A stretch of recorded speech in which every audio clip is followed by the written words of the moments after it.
Doctor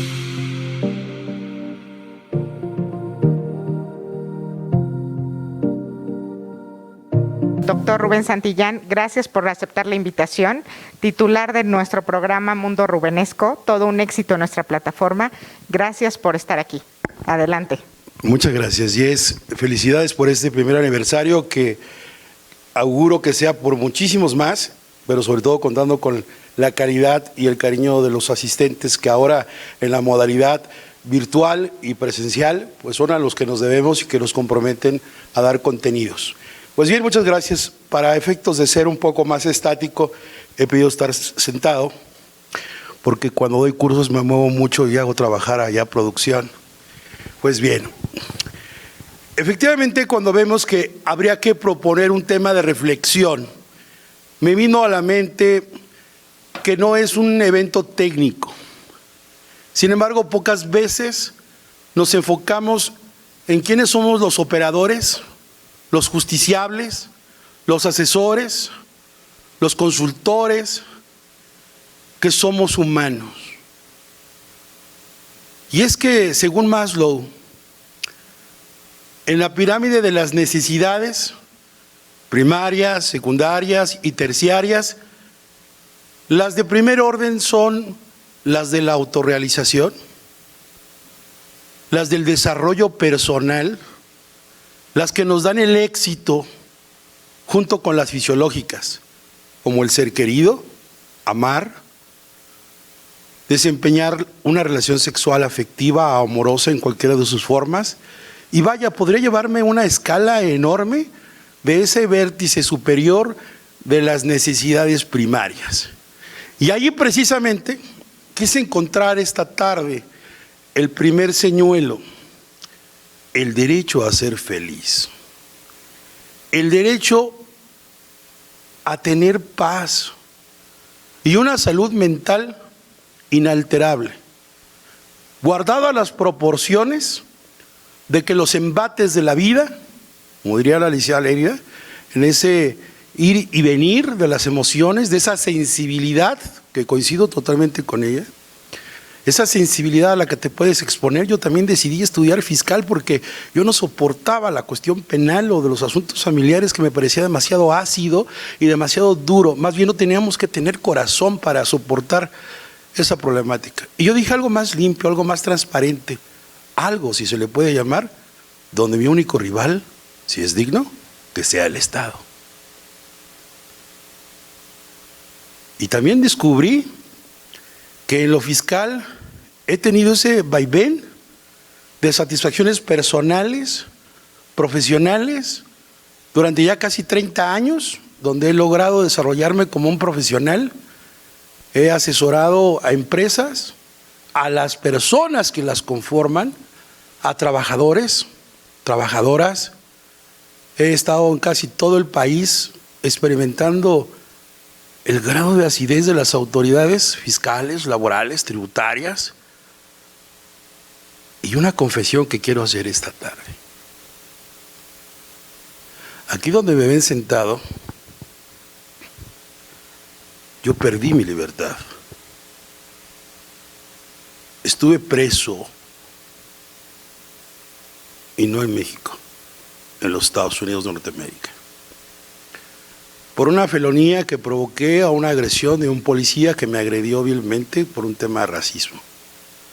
Respondí a la agresión y fui detenido y estuve varios meses en Laredo, Texas. Eso me hizo cambiar muchísimo, tanto que decía la licenciada Lérida, se cuida el patrimonio, la libertad, y yo sumaría, y la tranquilidad y la paz mental también.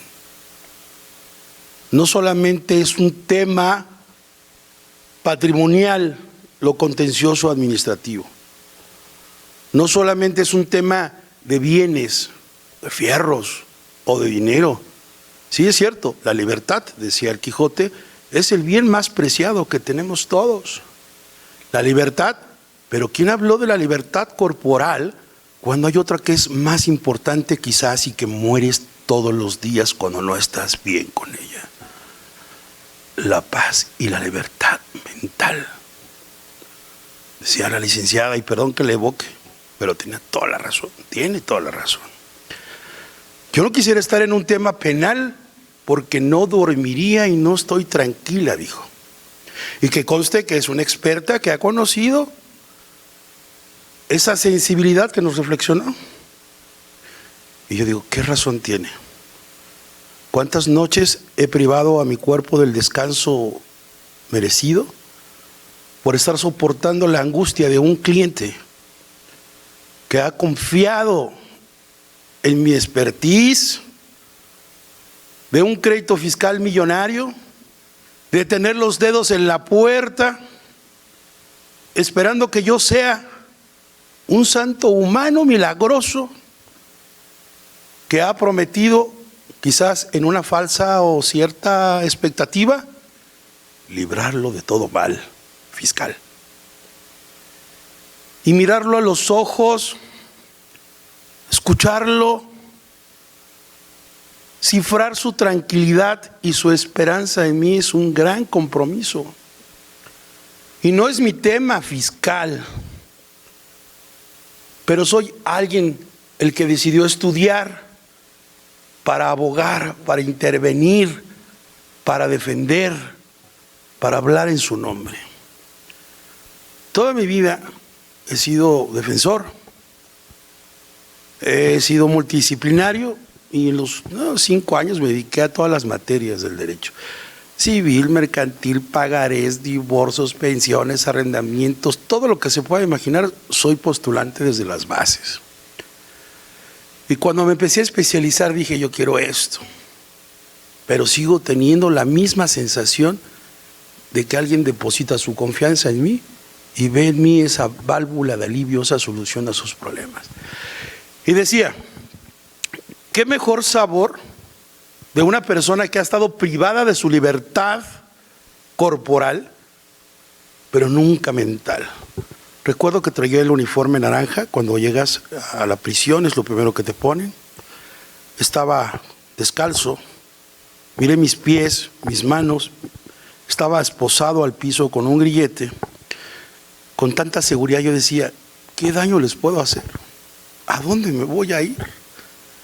¿Quién va a querer estar pensando en huir ahora cuando no sé ni siquiera lo que va a hacer de mí en un país que no es el mío, con un idioma que no domino al 100 y aunque soy abogado, con un sistema jurídico diferente? ¿En dónde están mis amigos? ¿Tengo amigos aquí? Ah, no, sí tengo abogados en California, en Denver, pero las leyes norteamericanas únicamente autorizan a postular a los que tengan licencia por cada estado. O sea, será el mejor abogado de California, pero si no tiene licencia para operar en Texas, jamás lo podrá hacer. Y mi mente volaba y volaba, y llegué a un momento en la madrugada que no dormí. Yo decía, caramba, ¿en qué momento me está pasando esto? Pero de seguro Dios me está mandando esta prueba para valorar otras cosas. Y traté de calificar lo que ahora sé, con resiliencia, lo que me estaba aconteciendo. Y sabía que todo estaba pasando por algo. Al paso de esta acción que fue hace 15 años, hoy puedo llenarme la boca y decirle, no te preocupes, porque yo sí sé qué es perder la libertad. No puedo hablar y decirte, tranquilo, no pasa nada. Quizás soy un abogado raro, porque nunca endulzo el oído, porque nunca digo lo que quieren escuchar. Y soy tan raro que yo no vendo amparos para robar a los contribuyentes. Soy tan real que prefiero no tener el cliente que decirle que la medida es financiera y no legal lo que tiene que adoptar. Sin embargo, me ven raro y ¿por qué no eres un abogado normal? ¿Por qué no me sacas dinero? ¿Por qué no eres como los demás? Pues precisamente por eso, porque hay un factor humano, hay un alma, hay una sensibilidad, hay una vocación de defensor. Y no me ha ido mal.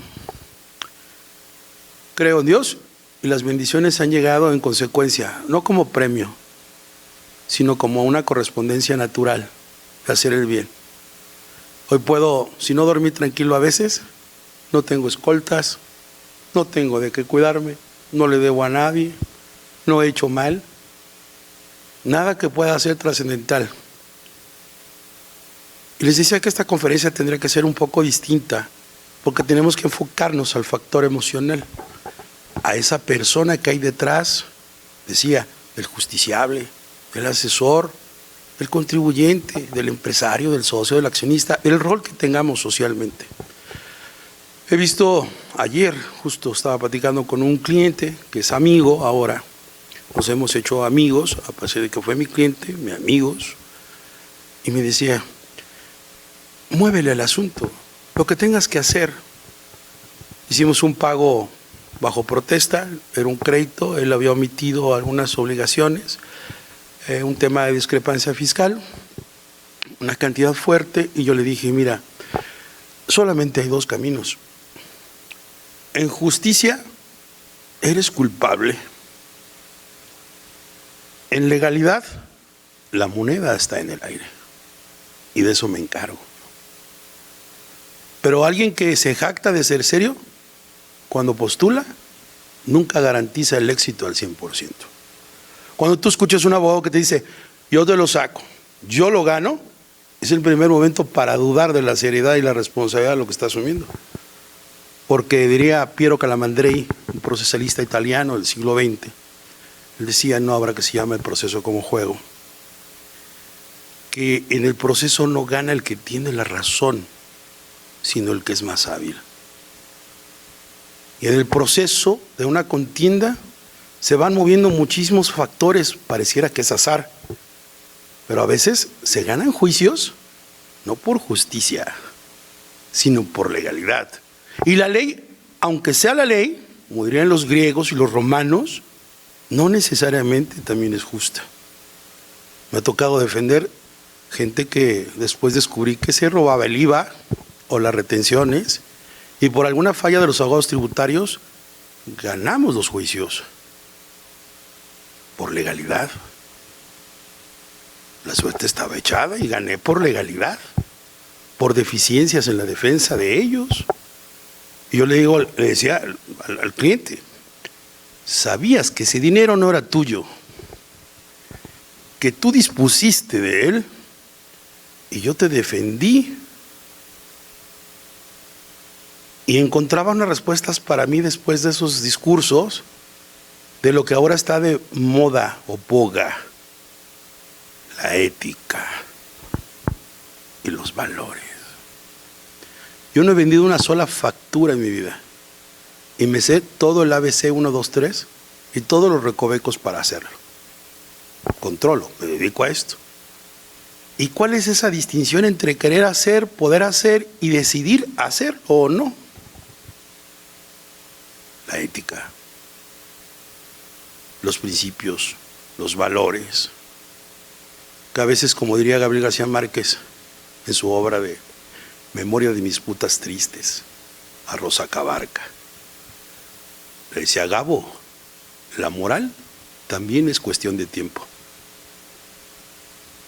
Y yo estoy en desacuerdo, porque los valores no son cambiantes, ni han cambiado. La honradez, la lealtad, la amistad, la integridad, siguen siendo valores desde que el mundo es mundo. Quizás cambie la concepción que tengamos las generaciones presentes o precedentes, pero el valor sigue siendo el mismo.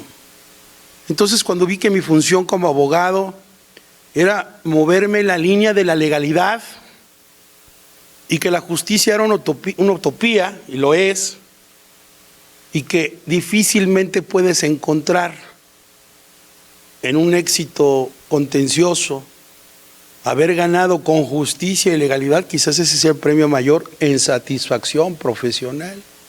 Hice lo correcto, hice lo que debía.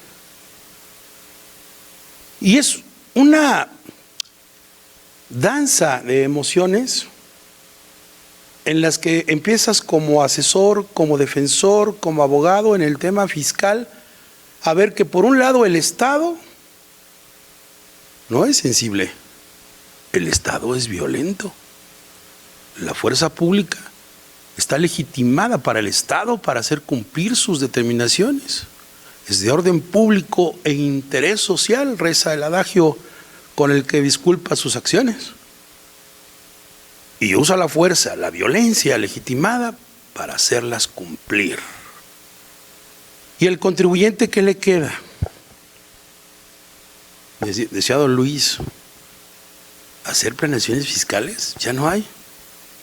Nos parecía más fácil el tema de las factureras, de las outsourcers, de las ventas de pérdidas fiscales. Esos no son fiscalistas, esos no son asesores, esos no son empresarios, eso no es estudiar fiscal, eso no es saber fiscal. Y nuevamente la ética. Me han contratado, me han querido contratar. Rubén, ayúdanos a hacer esquemas para lavar dinero y colocar recursos que no son lícitos, vienen de operaciones que no podemos controlar los flujos. No. ¿Por qué no eres un abogado normal? ¿Alguien quisiera esta oportunidad? Pues no sé cuántos, pues ve con esos otros cuantos, conmigo no. Como bien, duermo bien, estoy con mi familia, tengo lo que necesito, no requiero más allá de eso. Hoy estoy bien. Y voy centrando este tema. Cuando encuentro que la función fiscal, de mi tema así lo intitulé, fiscalistas y empresarios, las emociones, ¿no?, al servicio en la función tributaria, y me enfoqué no solamente a la cuestión de la libertad que referíamos, sino a la tranquilidad y a la paz mental. Y para darle una connotación un poco técnica a esto que vengo diciendo, me puse a investigar ligeramente dos temas. Una investigación que no la voy a soltar por haber cumplido hoy con mucho gusto en este primer aniversario, sino que le voy a dar seguimiento y espero compartírselas. Porque el conocimiento sin aplicación práctica no sirve. Soy un apóstol del dogma y el pragma. Está bien saber, pero mucho mejor aplicar. Y para que nuestra tarde sea provechosa y nos llevemos no solamente a la reflexión, comienzo. Tengo derecho a mi tranquilidad y a mi salud mental. Y tu Estado me la quitas a cada instante. Haces terror fiscal, me saturas de constantes cambios incesantes en las legislaciones que violan un derecho humano internacional que es el principio de legítima confianza del gobernado a sus gobernantes. El principio de legítima confianza reza en todo el mundo que el Estado debe garantizar estabilidad en las decisiones que adopta, no solamente en su vida ejecutiva, sino legislativa. Entiendo el aspecto técnico de que la legislación fiscal o tributaria tiene que ir evolucionando y que no puede crear derechos adquiridos a los contribuyentes, pero debe respetar otros tantos que den certeza y seguridad jurídicas, algo que no tenemos ninguno de los protagonistas del derecho tributario. Eso no me da tranquilidad, me da angustia, y tener el dedo en la frente y los dedos en la puerta con el solo miedo de tener una revisión de cualquier autoridad fiscal administrativa. Dios mío, ¿y en qué va a parar esto? No en vano las pérdidas que ha traído la pandemia, y ahora estar recibiendo el toque a la puerta al buzón tributario del SAT, de estar soportando regímenes que ni ellos entienden y acaban de explicar. Una opción que no es opción y que se vuelve obligación y que lo único que crea es incertidumbre y angustia y miedo. ¿Cómo ponderar al miedo frente a la autoridad.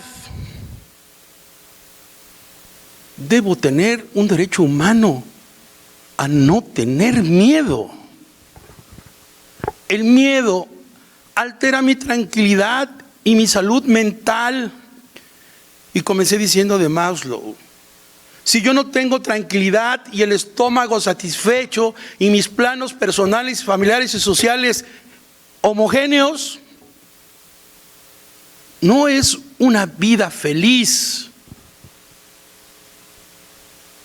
¿Tengo derecho o un derecho humano a proteger y defenderlos? Y me puse a investigar. Desde hace 10 años en regular, la Organización Mundial de la Salud incorporó a la clasificación internacional de enfermedades al estrés. El estrés hoy está considerado internacionalmente por esta organización como una patología con síndromes que son crónicos degenerativos y mortales y la causa número 1 en el mundo. Y para su información, desde 2018, la Organización Mundial de la Salud incorporó un nuevo síndrome derivado del estrés, que es el burnout. Y este año entró en vigor el decreto de la Organización Mundial de la Salud para que todos los hospitales, médicos, patólogos y todos los integrantes del sector salud en cualquier nivel puedan diagnosticar e incorporar en sus dictámenes médicos un síndrome grave, irreversible, que se produce por el miedo, el terror, la incertidumbre y los factores de riesgo psicosocial. ¡Eureka! ¿Dónde he escuchado eso de factores de riesgo psicosocial? Desde el 2018, con una famosa norma oficial mexicana, la 035, de la Secretaría de Trabajo y Previsión Social. Y ahora, hace 15 días, Luis Alcalde hace una presentación y anuncia el proyecto de la norma 037, que incorpora los factores de riesgo psicosocial para teletrabajo en la modalidad del artículo 330J, que se incorporó el 1 de enero del año pasado. Si el discurso político y jurídico es proteger la vida de los trabajadores, de las personas, en su salud mental, como lo establece el Reglamento Federal de Seguridad e Higiene y los tratados y convenciones internacionales del derecho humano del artículo 132, entonces el Estado tiene un tema de responsabilidad pública, de interés público en la salud mental de sus habitantes. Si el discurso es crear normas para patrones para que detecten y abatan y eliminen un ambiente libre de violencia psicológica, psíquica y mental, si es ese discurso, te quiero decir, Estado, que estando en el mundo tributario, tú eres el principal, después de mi esposa, promotor de mi intranquilidad mental.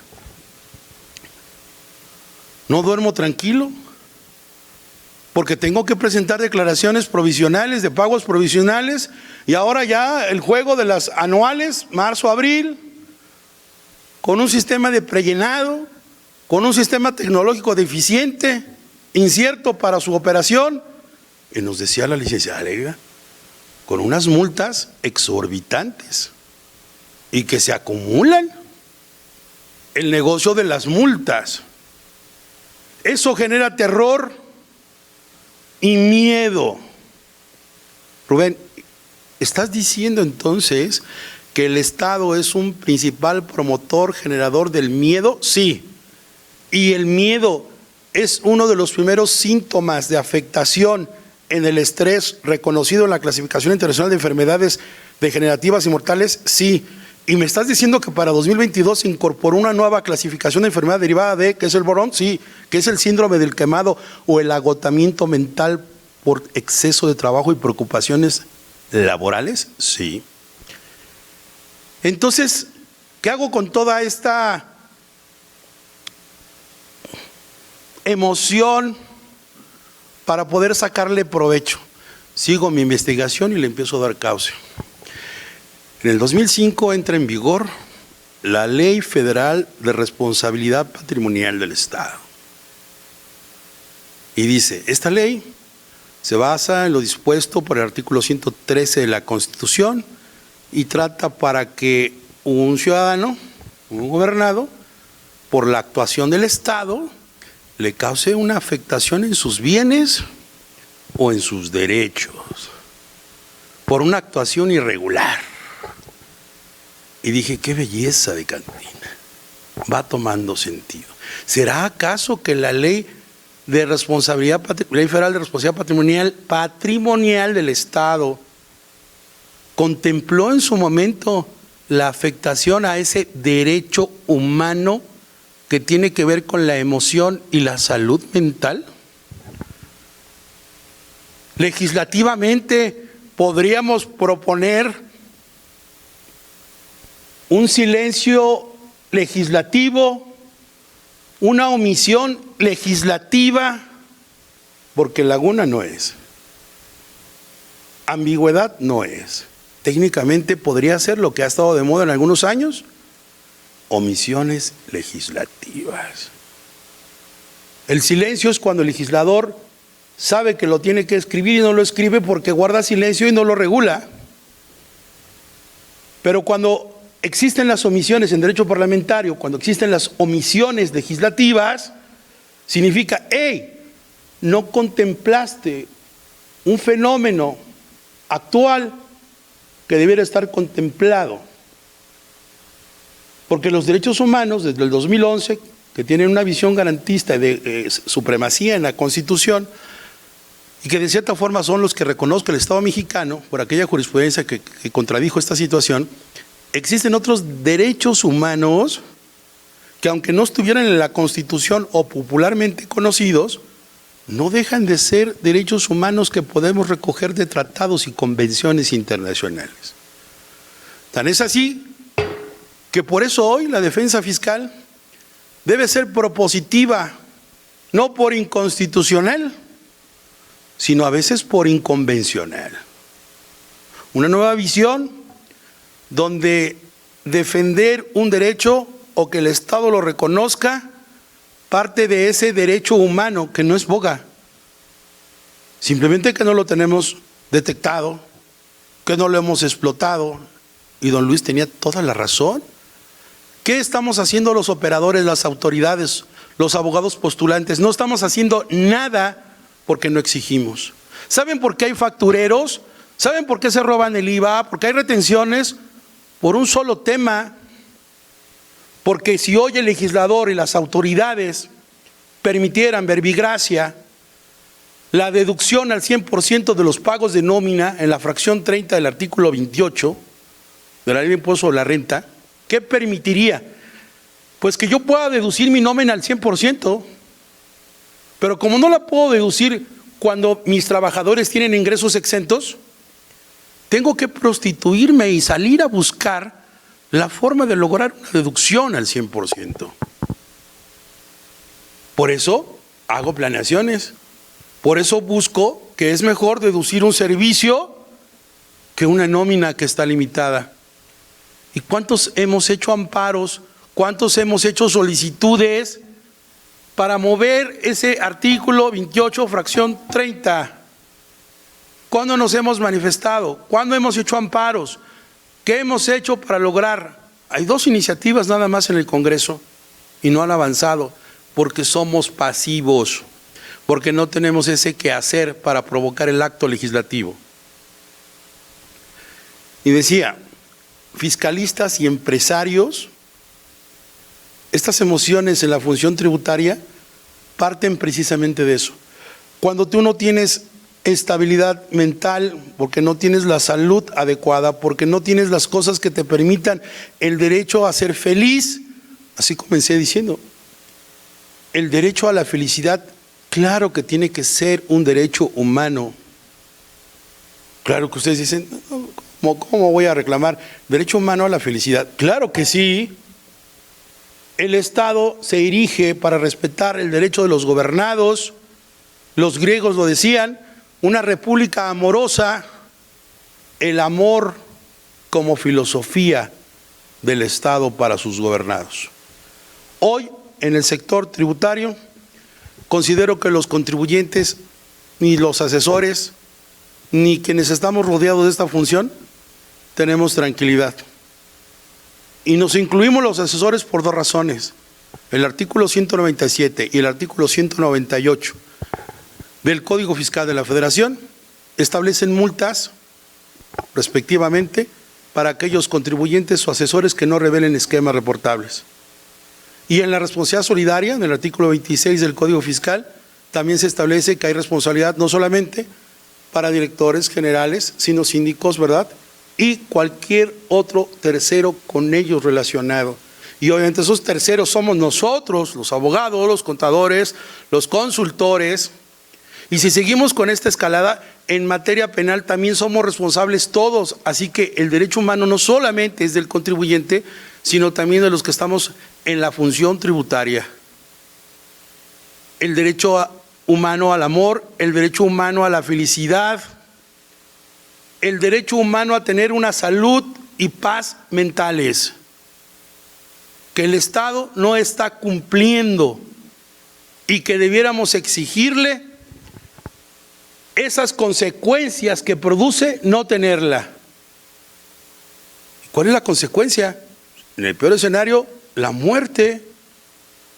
Pero hay gente que quedó con síndromes de apoplejía, con parálisis, se han vuelto locos, han caído en la depresión, en la ansiedad y en el suicidio.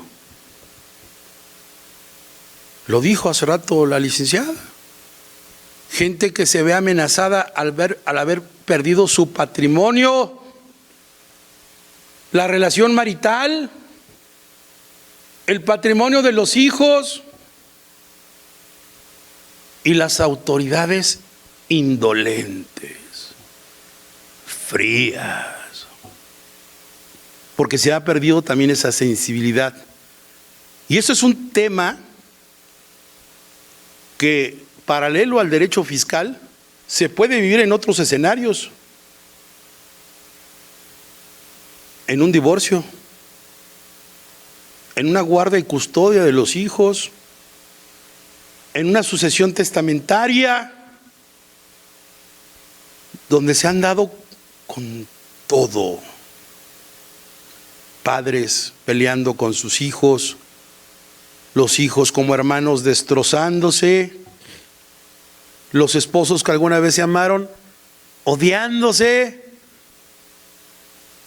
y los jueces y las autoridades frías e indolentes.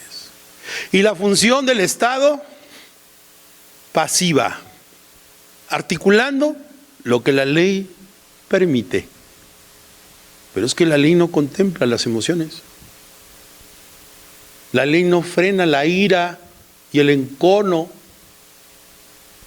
Se los digo porque he litigado materia familiar y donde el hombre le dice a la mujer: méteme a la cárcel, salgo y te mato, y eso no hay ley que lo impida. Mire, me está amenazando. Pues levante su denuncia por amenazas.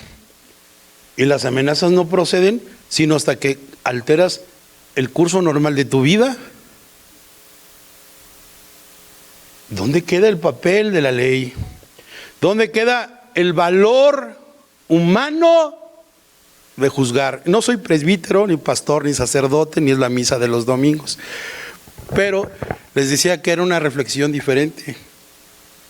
Tenemos que volvernos más sensibles. Y si la otra parte no lo es, pues nos toca hacerlo. Yo hay veces que hago demandas y le echo una cargada de emoción.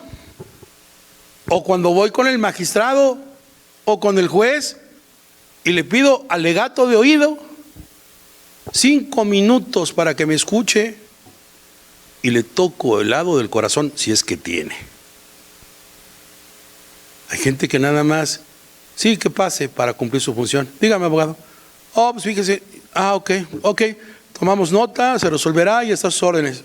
Te sientes un monólogo loco que le fuiste a hablar a un pedazo de carne con extremidades.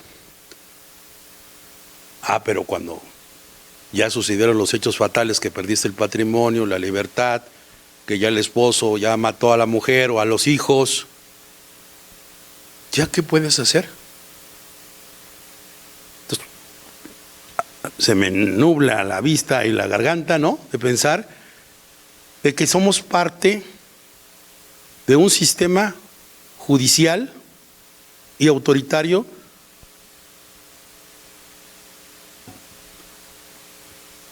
voy a buscar el adjetivo, un sistema judicial y autoritario muy feudalista. Iba a decir las cavernas, pero me iba a ver decente. Las cavernas cuando menos tenían otro tipo de códigos y respetos. Pero es medieval lo que tenemos hoy en día. Y cuando digo medieval, es castigos y sanciones desmesurados, impropios, y lo último lo tenemos con la modificación a la ley de instituciones de crédito con el criterio de la Corte y la inmovilización de cuentas bancarias bajo sospecha, en la que dicen, pero te estoy respetando tu derecho a audiencia. Sí, nada más que no es lo mismo que me escuches antes a que me escuches después. Y tú me estás respetando el escucharme. Ya cuando me inmovilizaste las cuentas bancarias, y se supone que es antes.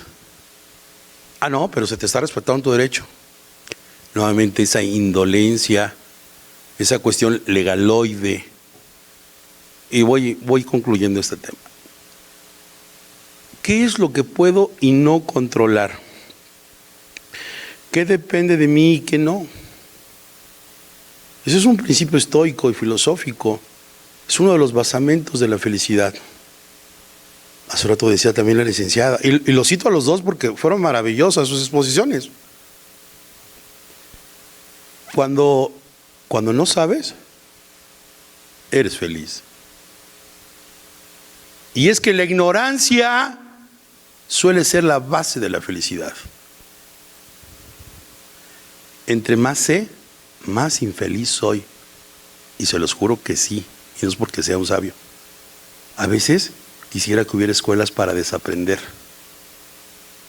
que hubiera un chip para resetear algunas partes de experiencias amargas, pero no se puede.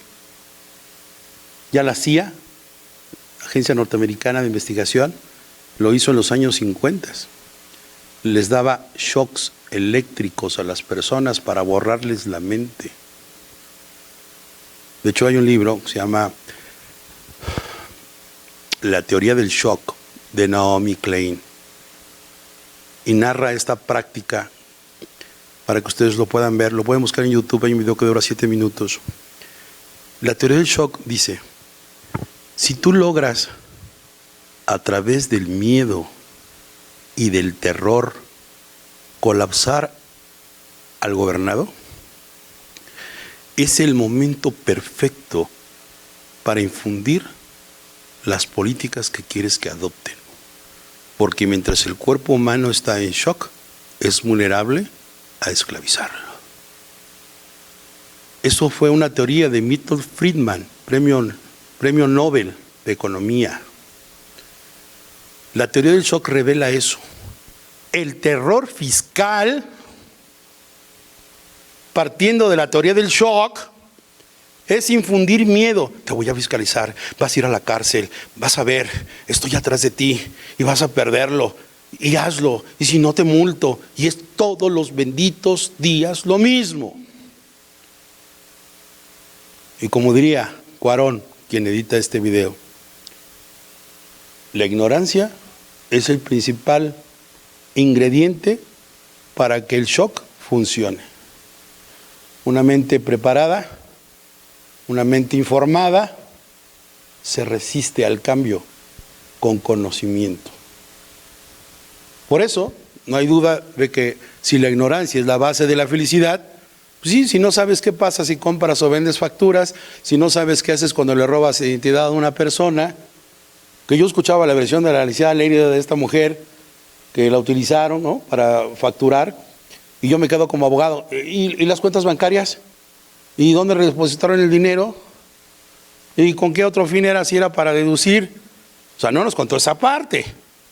Pero hay una incredulidad en esa parte de operación que hoy ya no lo haces. Sí, entiendo que hay gente por ignorancia hace cosas, pero los que sabemos cómo funciona, no lo haces precisamente porque sabes que hay que cubrir varios aspectos. El conocimiento te hace infeliz. No me importa, yo quiero ser infeliz toda mi vida. Es más fácil ser cauto, decían los griegos, pensar para hacer y no hacer para pensar. Y decía también otro filósofo griego, no hay nada más temible en una persona que aquella que te revele que tiene poder sobre sí. Quien es capaz de controlarse a sí mismo es capaz de todo. Pero si no te controlas tú, no eres capaz de contener tus emociones, ¿qué vas a controlar el mundo? ¿Qué vas a controlar a los demás si tú no puedes contigo? Por eso la primera señal que debemos hacer es, como contribuyentes, como socios, como accionistas, como asesores, como consultores, la información. Y sí, no es una frase hecha. La información es poder, claro. Algunos suelen decir, solo para tus ojos, solo para tus oídos, solo para los que están en yes intelectual. Claro, el conocimiento es elitista, es universal, inagotable, pero es fuente de poder. Nos podemos enfrentar a autoridades corruptas, ignorantes, intransigentes, obstinadas y necias. Y qué peor cuando se junta todo eso en una sola. Y no estoy hablando de los auditores del SAT, ni del IMSS. Cuando me toca uno de ellos, lo veo y digo, ay, tan bonita mujer, ¿y en qué acabó? Auditora. Ay, pobre contador, tan apuesto, como diría mi amigo José Antonio. Y aquí de auditor, necio, terco, no acepta razones. Y me hacen la muina, y yo tratando de controlarme y ser tranquilo y ecuánime, me busqué una frase para responderles. Contador, contadora, auditor, auditora, lo que usted está viendo no es para sus ojos. Lo que estoy contestando no es para sus oídos. Todos mis documentales y explicaciones no son para su entendimiento. Son para el Tribunal Colegiado de Circuito cuando me toque el amparo directo. Son para otras mentes, no sé si preparadas o no, pero cuando menos otras mentes menos indolentes que la suya. Y es que hoy, ¿cómo nos baja la inmunidad cuando tenemos una auditoría? Si a ustedes como contadores, contadoras, se ponen de nervios porque tienen una revisión, imagínate el dueño de la empresa o los dueños. Y tú ya tienes 3 presiones sobre ti. Tu trabajo o tu cliente, la presión de ellos dos en esa característica, tu presión como el contador o la contadora responsable de ese ejercicio que están revisando, y el Jesús en la boca por todo el año que dure la revisión y que no sepas en qué acaba.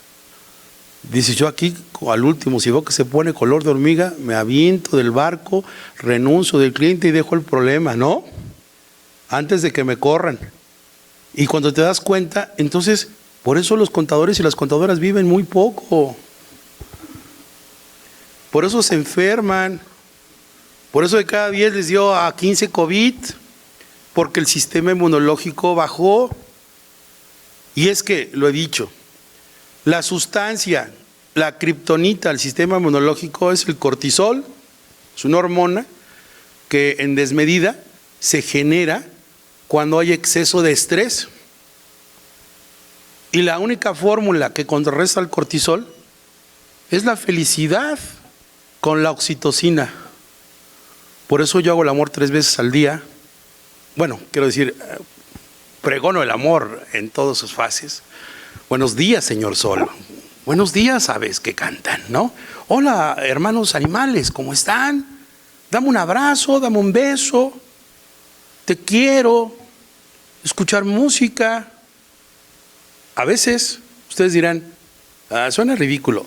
No importa, ridículo o románticamente cursi, estar feliz es la única alternativa que nos queda. Ser amorosos es una alternativa que debemos tener como forma de vida. A mí cuando me preguntan, ¿cómo estás? Bien. Oye, ¿por qué siempre respondes bien? Bueno, pues quieres te digo que me va mal, pero a mí cuando me va mal también me va bien. ¿De qué sirve que te diga cómo estoy si no vas a hacer nada para cambiar lo que siento? Políticamente es la respuesta. ¿Qué pasó? ¿Cómo estás? ¿Cómo te ha ido? Bien, bien, todo bien, trabajando. ¿Cuándo escuchó? Me ha ido mal. Estoy mal. Y cuando alguien te responde, estoy mal, me pasa esto, dices, bueno, son tus broncas, échale ganas, ojalá todo para adelante, bendiciones, todo pasará, ojalá. No, o sea, también esa cuestión de falsa sociedad, de falsos amigos, y voy circunscribiendo a estas reflexiones. A ver, Rubén, ¿qué hacemos fiscalistas y empresarios? Bueno, primero reconocer que no podemos controlar cuestiones que no están en nuestro alcance y que son las autoridades ejerciendo sus facultades de comprobación. 2, que las emociones somos responsables de las nuestras, pero no de las de los demás. Que nadie puede hacerte sentir distinto si tú no consientes, si no es fraseología, es verdad. 4, que el miedo es autogenerable. Tú eres la única persona que puede decirle a tu cuerpo y al cerebro que está escuchando 24 horas al día cómo te sientes y qué quieres de ti. El cerebro escucha, los decretos existen. Si lo escribes, yo soy feliz, estoy bien, me va a ir bien, ese cliente es mío, ya me voy a gastar el dinero que le voy a cobrar, a ver qué voy a hacer. No es soñar. ¿Alguien de ustedes sabe la diferencia entre sueño y ensueño? ¿Alguien sabe que habría una diferencia entre soñar y ensoñar? No son sinónimos. El sueño es el proceso natural del cuerpo humano en el cual descansa su función orgánico-funcional para reparar energías y actuar en un segundo plano del subconsciente. Eso es el sueño que produce sueños. Y el ensueño es el proceso de soñar despierto en el consciente. No lo digo yo, búsquelo en las definiciones técnicas. Entonces, ¿cuántas horas al día le dedicas a ser un ensoñador? ¿Cuántos de ustedes sueñan despiertos? ¿Usted? Y lo decreta. Ahora que saben que existe esa diferencia entre soñar y tener ensueños, nos toca hacerlo. Claro, no se trata de tener la varita mágica, pero créanme que la cuestión de energía sí crea esa sinergia. Si tú dices, este asunto lo voy a perder, este asunto, no, tú dices, ya lo gané, lo tengo que ganar, tengo la razón, la sé explicar, la puedo probar, voy a intentarlo, voy a hacerlo, tiene que salir bien. Es más, ya salió bien, ya me vi bien. Y a mí, ¿quién me da amor? Pues me lo doy yo solo, me abrazo. Ay, qué cachete se te ven hoy, Rubén, ¿no? Ay, estas canitas, ay, así. Y ahí vengo acariciándome. A ver, ¿qué quieres oír entre mí? Ustedes dicen, está loco este señor, ¿no? Yo me consiento, me quiero. Si soy el que genera, soy el que piensa, soy el que me ha dado satisfactores. Un día pónganse crema hablándose ustedes. Y estas caricias al alma como contribuyentes, como asesores, también son así. Sí, sé que estoy mal, la empresa tiene errores, he metido una que otra facturilla, por ahí uno que otro pecadillo, pero pues nada que el contador pueda solucionar. Voy a platicar, ya no lo voy a hacer. Bueno, nada más una vez más y ya. Que también es importante eso, ¿no? Reconocer nuestras debilidades. Decía por ahí una técnica de Harvard, ¿no? Basada en el FODA, ¿no? Reconocer nuestras fortalezas, nuestras debilidades, nuestras capacidades, reconocer nuestros dones y nuestros talentos, nuestras áreas de oportunidad, saber en dónde no podemos controlar. Ahora que hemos perdido seres, queridos amigos, que la vida de la pandemia nos ha enseñado que los bienes materiales no son tan necesarios como solíamos, que puedes tener un buen traje y unos buenos zapatos o unas buenas zapatillas, un palazzo para estrenar en una cena y un auto para ir al mejor restaurante, no te servían absolutamente de nada. Mirar a tus hijos, a tu esposa, a tu novio, a tus padres y estar a ver confinado en la casa y saber que el mundo estaba allá afuera y no podías hacer absolutamente nada, eso nos debe enseñar algo. ¿Pero qué creen? Condición humana. Y apenas vamos bajando, vamos saliendo y pareciera que no existió el problema. En la primera de cuentas nos vamos a auditorios, a conciertos masivos, seguimos haciendo lo mismo y digo, esa es la humanidad a la que yo pertenezco. Y me doy cuenta peor que es una condición humana universal, que no importa de qué nacionalidad eres. Cuando vamos perdiendo esa sensibilidad, y tú dices, ¿cómo ves el conflicto de Ucrania, Rusia, Estados Unidos, la OTAN? Pues que están en guerra, ¿no? Pues qué feo. No, pero ¿qué opinas? ¿Sabes cuáles son los motivos? No, yo vivo acá, a mí no me... La indolencia. O sea, ¿y sabes que nos puede afectar aquí en México? ¿Y por qué? Si no tenemos... No sabes, la ignorancia es base de la felicidad. Pero bien o nada es el factor, oye, aunque no tuviéramos efectos, que sí los tenemos, el hecho de ver a niños gritando, angustiados, en el terror, en el miedo, en la desolación, en gente de civiles morir, eso no nos debe parecer apático. La empatía la hemos perdido. Hemos perdido la capacidad de asombro y coincido, como decía Luis, hemos perdido el ser protagonistas activos de los cambios. Ya nadie hace nada. ¿Para qué? Nada va a cambiar. Todos los viajes, todo comienza con el primer paso. Todo comienza con la primera acción. Ay, ¿por qué tiras basura? Pues otros lo hacen. Pero si tú no lo haces, habrá otro que piense como tú, ya son 2 o 5 menos. La actitud que debemos asumir en la vida. Y bueno, no sé cómo vamos en el tiempo, ¿vamos bien? Lo que quiero señalar es, las emociones juegan un papel importante, no las tengo al 100% porque el Estado las restringe con su inestabilidad, con su falta de certeza en la actuación legislativa y en las facultades de comprobación que exige, porque si no fuera poco, no solamente tengo la amenaza que no puedo controlar, que son las visitas del SAT, las visitas del IMSS, las del Infonavit y las de las Secretarías de Estado, de Finanzas. Y ahora, una más, la Secretaría de Trabajo y Previsión Social. Y una peor, ahora las de la Unidad de Inteligencia Financiera. Entonces tenemos como que muchos reflectores encima de nosotros y no estamos haciendo absolutamente nada. Yo les pongo de ejemplo a los empresarios, a ver, llegas a tu empresa el día lunes y te dice la contadora, oiga, ¿qué cree? Me apareció un mensaje, banca móvil o banca electrónica no disponible, acuda a su sucursal. Y ahí empieza el primer síntoma del terror. ¿Y por qué? ¿Qué hiciste, güey? No, pues no sé, pues ve al banco. Y va al banco y le dicen, no, pues no le puedo dar más informes, nada más dice que aquí hay un oficio de una autoridad, pues chéquenlo. Y luego, ¿qué sigue? Se regresa, le dice, no, pues ¿qué hicimos? Nada. ¿Tú, contador, contadora? No, pues no sabemos. Y ya empiezan mis antenitas de vinil a detectar, ¿no? Ahí viene. Háblale al abogado. A ver, Y ahí viene la serie de preguntas. ¿Compran y venden facturas? No. ¿Están haciendo alguna operación rara? ¿Recibieron dinero en efectivo? ¿Hicieron alguna transferencia? ¿Otra? No. ¿Y el checklist positivo es? No, pues no. Ah, ok. ¿Quiénes son los socios? ¿Verificaron su cumplimiento fiscal, su vida fiscal activa de cada uno de ellos? Pues no. Y empecemos a hacer los filtros. Y aparentemente todo está bien.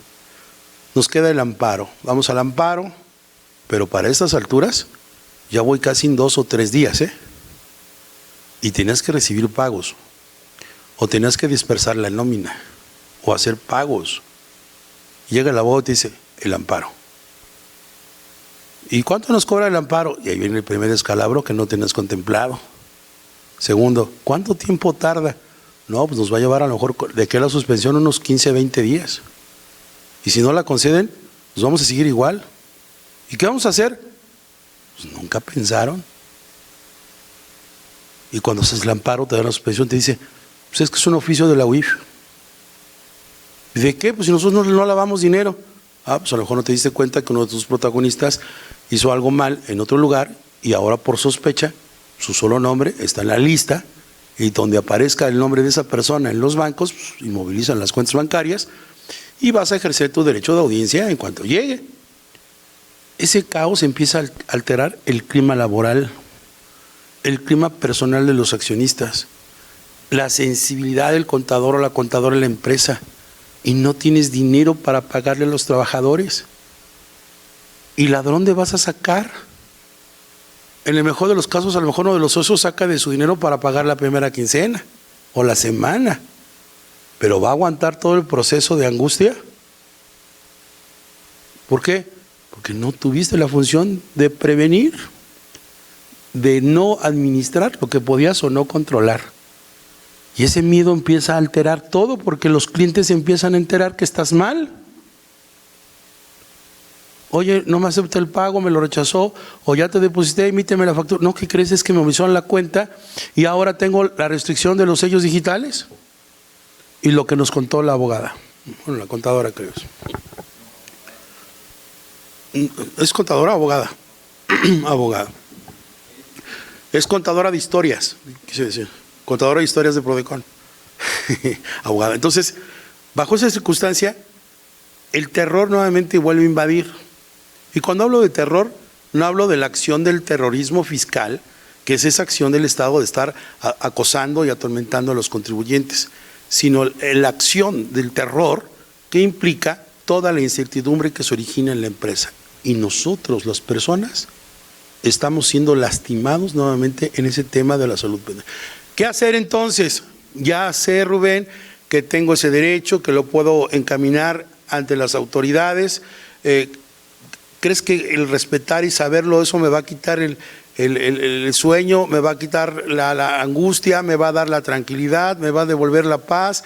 Voy a actuar todo amoroso y totalmente sensible y voy a vivir feliz aunque sepa que me está llevando el tren. Eso es lo que… No, espérame. No te estoy diciendo que sea la panacea.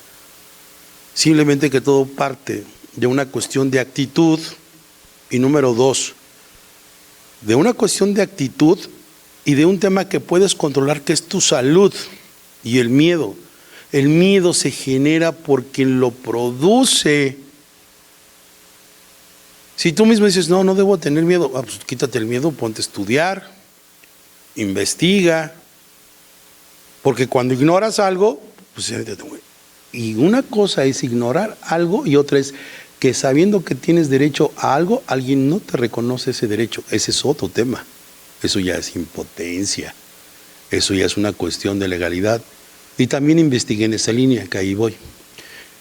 Si ya sé que tengo derecho, sé que debe estar protegido, que debo evitarlo, que las autoridades son indolentes y frías de cualquier tipo, ¿cómo puedo atacar para contrarrestar los efectos inmediatos de esas acciones?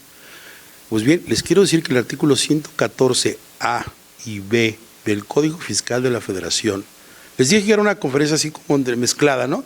Entre figuras legales, fundamentos y llevarlo. El artículo 114A y 114B del Código Fiscal señala que aquel servidor público que de una u otra forma amenazare a un contribuyente con denunciarlo o practicarle una visita domiciliaria, será acreedor de 1 a 5 años de prisión. Y aquí viene este secreto que he guardado por al menos 15 años. Me cansé de sentir miedo y tener los dedos en la puerta. El sentir que es perder la libertad, como ya lo expresé. El sentir cuando tengo el peso del encargo de mi cliente que me mira a los ojos y cree que le voy a hacer el milagro para defenderlo y que ha cifrado su confianza en mí, me han llevado a buscar eso precisamente. Dice otro adagio: la inteligencia surge con base en las necesidades. Nada, absolutamente nada de lo que tenemos los humanos como creación ha sido por espontaneidad. Algunas cosas son eureka, son inventos o descubrimientos, como la penicilina, los rayos X y muchas cosas que se han descubierto por accidente. Pero hay otras que se descubren por la necesidad. Y es que cuando tienes necesidades, agotas todo el cacumen por tener una solución. Inteligencia viene de intelligere, que significa la conexión, la unión para algo. La inteligencia es esa función humana, que también existe animal, ¿verdad? Ahora le llaman artificial, pero la inteligencia humana tiene diferentes tipos. La cognitiva, que es la cuestión del conocimiento y el uso de lo que sabes. La inteligencia emocional, que esa es a la que muchos no le hemos apostado y que es un bastión y que se vuelve un activo en las empresas y está lleno de derechos humanos de los que he venido hablando y que tenemos derecho a exigir el respeto y a su integridad. La inteligencia creativa, la inteligencia musical, la inteligencia artística y la inteligencia social. Esos son los tipos de inteligencia que se reconocen hoy en los seres humanos. ¿Cuántas de esas dominamos? La más importante es esa, la emocional. Y no la hemos protegido, no la hemos cuidado, no hemos invertido en nuestra salud mental, que es imprescindible hoy en día. Si yo tengo problemas con mi esposa, maritales, cuando menos el 35-40% de mi ocupación de proceso cerebral estará ocupado por ese problema en el día o por los que duren todo lo que hago.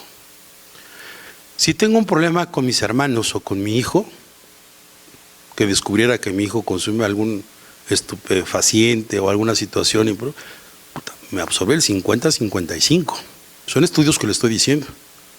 Tener un problema fiscal equivale a más del 55% de la ocupación del proceso mental y concentración. Entonces imagínate, tienes problemas con tu esposa, en el trabajo, tienes preocupación por tu puesto, tu función, y tienes otras preocupaciones de no realización económica, de satisfactores no cubiertos, de salud. ¿Qué calidad de vida tenemos? Somos sobrevivientes. Por eso la definición de la Organización Mundial de la Salud de estrés. El estrés es un mecanismo alterado, razonablemente entendido para adaptarse a la sobrevivencia. Así dice la Organización Mundial de la Salud. Y está reconocido como enfermedad. Ahora, en 2022 entró en vigor el que las aseguradoras y los médicos puedan diagnosticar el burnout como un síndrome derivado del estrés. Y ese es el apunte más valioso que puedo dejar esta tarde. Ahora yo estoy haciendo planeaciones fiscales para las empresas, tratando de reconocer los riesgos de trabajo como un factor indispensable para la marcha del negocio, la conservación del capital humano y la productividad que puede tener teniendo salud mental en los trabajadores.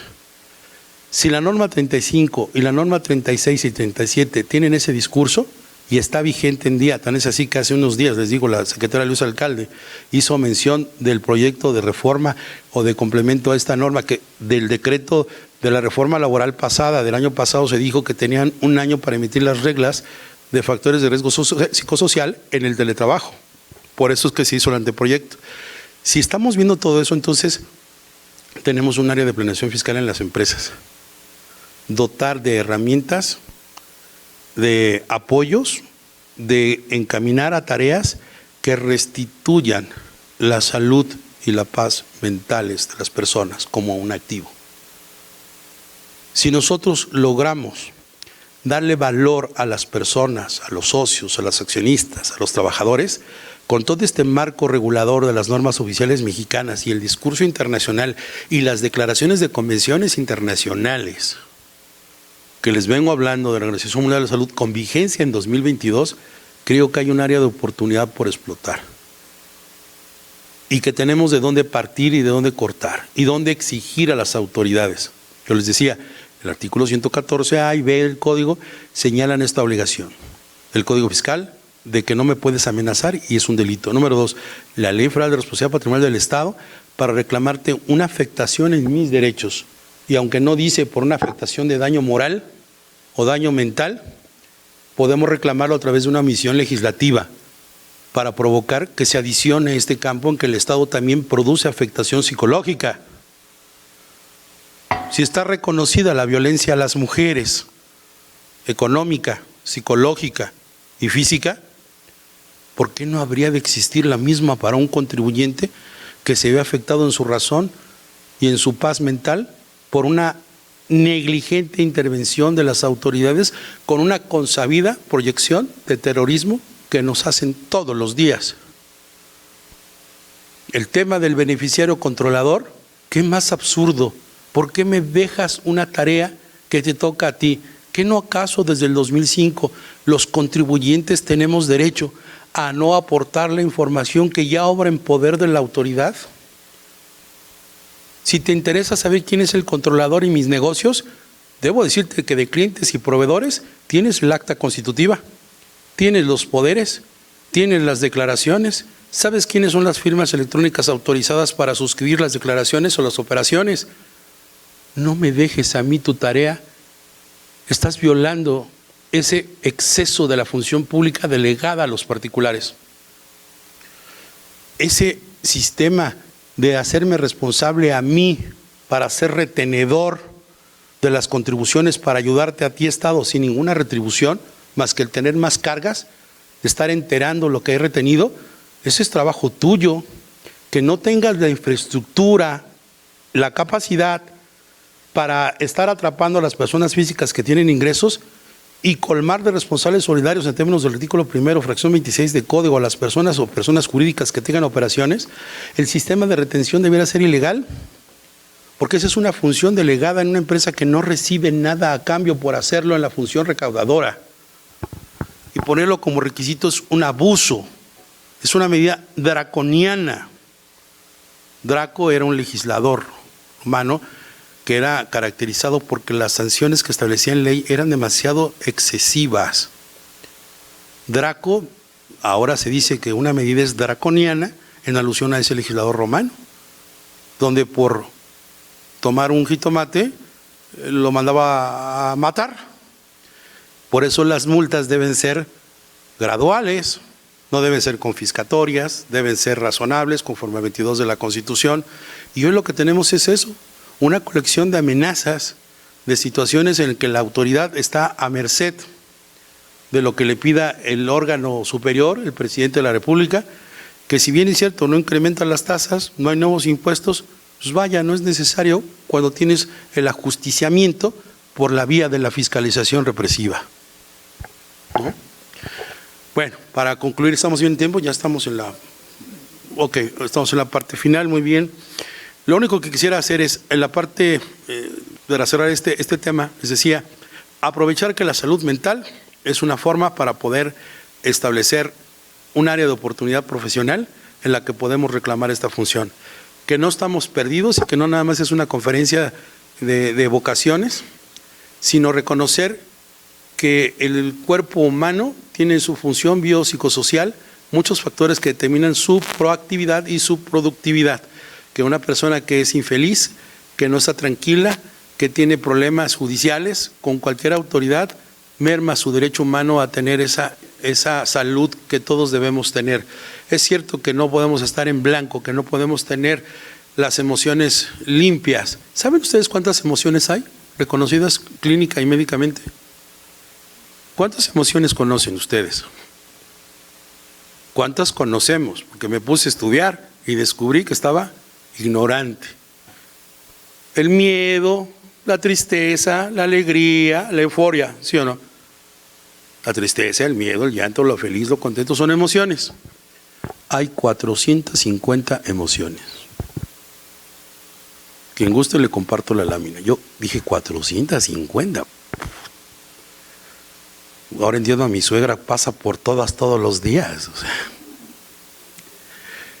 si hay 450 emociones y solamente hemos identificado unas cuantas, imagínense jurídicamente hacer una denuncia o una demanda al Estado por una afectación del exceso de carga y legislación y actuación, vigilancia y terror en la afectación de la salud. Y es muy fácil probar. Ustedes tómense la presión arterial durante marzo todos los días, los que son contadores y contadoras, y hagan un mapeo de presión arterial. Lo normal es tener 120 sobre 80, 120, 180 sobre esa base. Hay personas que alcanzamos los 190, 200, y no por mi obesidad. Yo les quiero decir qué pasa cuando estoy estresado. Soy otra persona, y aunque me digo todo lo que dije, que me controlo y que busco, soy humano y respondo a ello. Empiezo la transpiración, aceleración, ganas de whisky, de fiesta, y me lo provoco. Por eso en mi oficina siempre traigo un trozo de chocolate, 100% cacao, y un trago de whisky. ¿Cómo?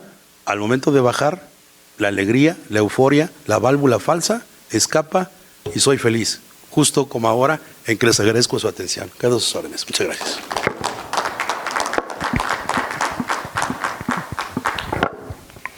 Doctor, dice Alfonso Moya Sánchez, excelente ponente e interesantes anécdotas.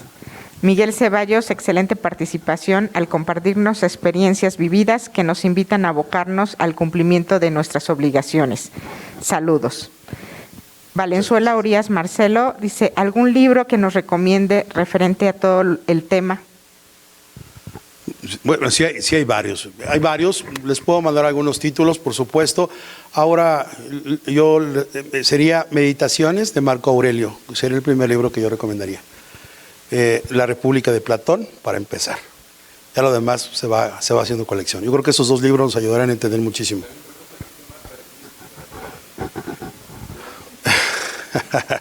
Pues decía Oscar Wilde decía que con la primera copa ves lo que no existe, con la segunda lo que aparenta ser y con la tercera copa tu realidad. Así que por eso paso de 3 para no vivir ninguna de las anteriores. Yo pensé que ibas a citar las 3 de Paquita, la del barrio, pero no. No. Oye, querido Rubén, pues no sé si alguien quiera compartir algo con el maestro Rubén, con el doctor, ¿no? Creo que está muy contento. Es un placer siempre escucharte. La verdad, Rubén, muchísimas gracias por... Sé que vienes del interior de la República y viniste exclusivamente a apoyarnos en ese esfuerzo. Sí, muchísimas gracias, de verdad que te colaboramos. Estamos muy contentos de que Mundo Rubenesco esté dentro del mundo de Yes Intelectual. Ya no sé si Yes Intelectual está dentro del Mundo Rubenesco ahora después de escucharte. No, yo estoy dentro de Yes Intelectual. Pero al final de cuentas nos sentimos honrados. El equipo, mira, está muy contento, los tienes aquí muy atentos. Están orgullosos de ti. También somos conocedores de whisky, por si quieres Okay. nuestras recomendaciones. Pero al final lo único que quiero decirte, al igual que Lérida, al igual que Luis, gracias porque pueden compartir la experiencia, las canas, pero sobre todo el temple y la hoja de vida académica y curricular es lo que nos da la oportunidad de poder decir esto. Yes Intelectual es un proyecto joven, ya lo estás viendo aquí alrededor, lo están viendo, gente joven que cree, y yo estoy seguro y convencido que los que vamos pasando los 50 tenemos la obligación y el deber de regresar, ¿no?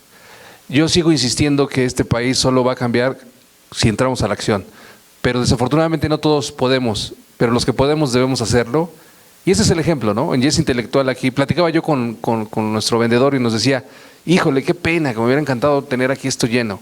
Yo le decía, no te desesperes, yo le decía, y me lo dijo Jessica hace unos días, ve a Adela Micha, ¿no? Y lo digo en serio, Adela Micha cuando nació con su proyecto no le creían, y hoy va a ser una de las mejores instalaciones en el país de streaming, ¿no? Claro. Y así vamos a estar nosotros, ¿no? Pero esa es la apuesta que nosotros ponemos en Yes Intelectual. En Yes Intelectual le apostamos a los contenidos, a la experiencia de vida, pero le apostamos a los corazones. En Yes Intelectual hay gente de bien, para gente de bien y por gente de bien. Rubén, un honor, un placer que hayas estado con nosotros. Muchas gracias, José Antonio, por tus palabras emotivas a todos ustedes. Y como les dije, todo comienza, cualquier viaje, sin importar el destino y lo que pase durante él, con un primer paso. Y ese primer paso equivale a este primer año de Yes Intelectual. El viaje es largo, habrá pasajeros que estemos a bordo de este tren. Algunos tendremos que bajar en alguna estación, algunos llegaremos a otro destino, habrá otros conductores que nos lleven. Pero hoy, en este convoy, en este tren, en esta locomotora poderosa, con todos los carros que nos acompañan, vamos haciendo ruido.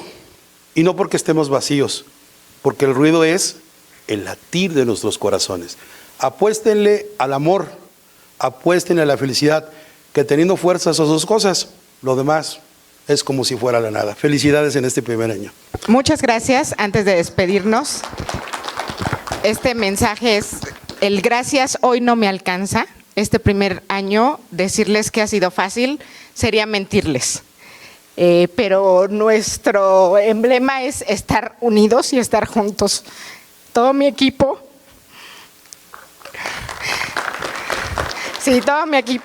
ese ha sido el motor y la fuerza. Y la noticia es que estamos listos para seguir adelante con más contenidos, con más capacitación. Gracias a ustedes por darnos su preferencia y seguimos trabajando, doctor. Así es, más vías de ferrocarril, más trenes, más conductores, más pasajeros. Así que le entrego su reconocimiento con mucho agradecimiento y un honor que esté siempre con nosotros. A ustedes que nos siguen en las transmisiones y a ustedes que nos hicieron favor de acompañarnos, muchísimas gracias. Nos vemos en la próxima.